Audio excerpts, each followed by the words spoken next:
A lot of times when we think about exercise, we think about hitting the gym, but in reality, getting great exercise is just about getting movement into your day. So today, we're going to motivate you in a very unique way.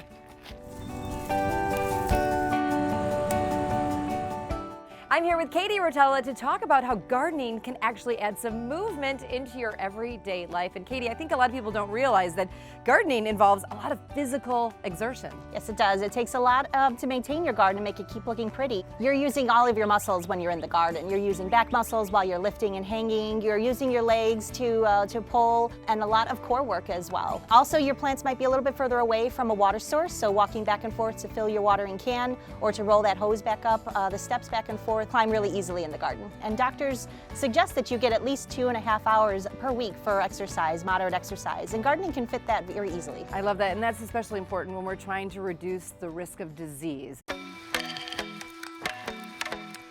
Breathe in that fresh air and enjoy the time that you're spending outside. Oxygen is great for your body, it's great for your heart. Take those deep breaths and keep you healthy. Especially in our older generation, you want to make sure that you're active, but also enjoying it as well. And it's one of those activities that work well for any age group.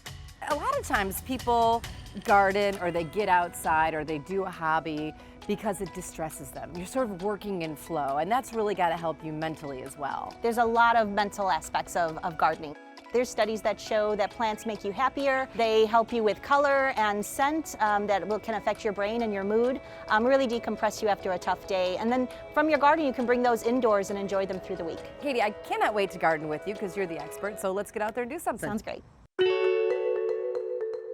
First up, time to move some plants to more sunlight. You're definitely going to work your legs this time. You want to lift with your legs and engage your core and not use your back. So you don't want to haul them up using your upper body. You want to lift from the bottom as much as you can. So essentially we're doing a squat. Yes.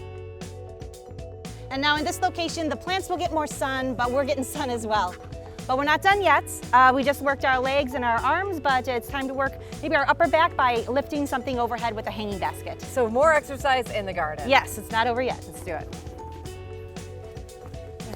So Jane, this time we're going to use our arms, okay. And we're going to hang this basket in a nice sunny location.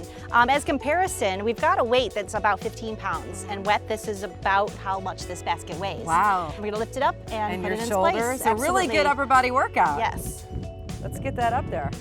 Another way that gardening is a great arm workout is all the digging required to plant your plants and weed your garden.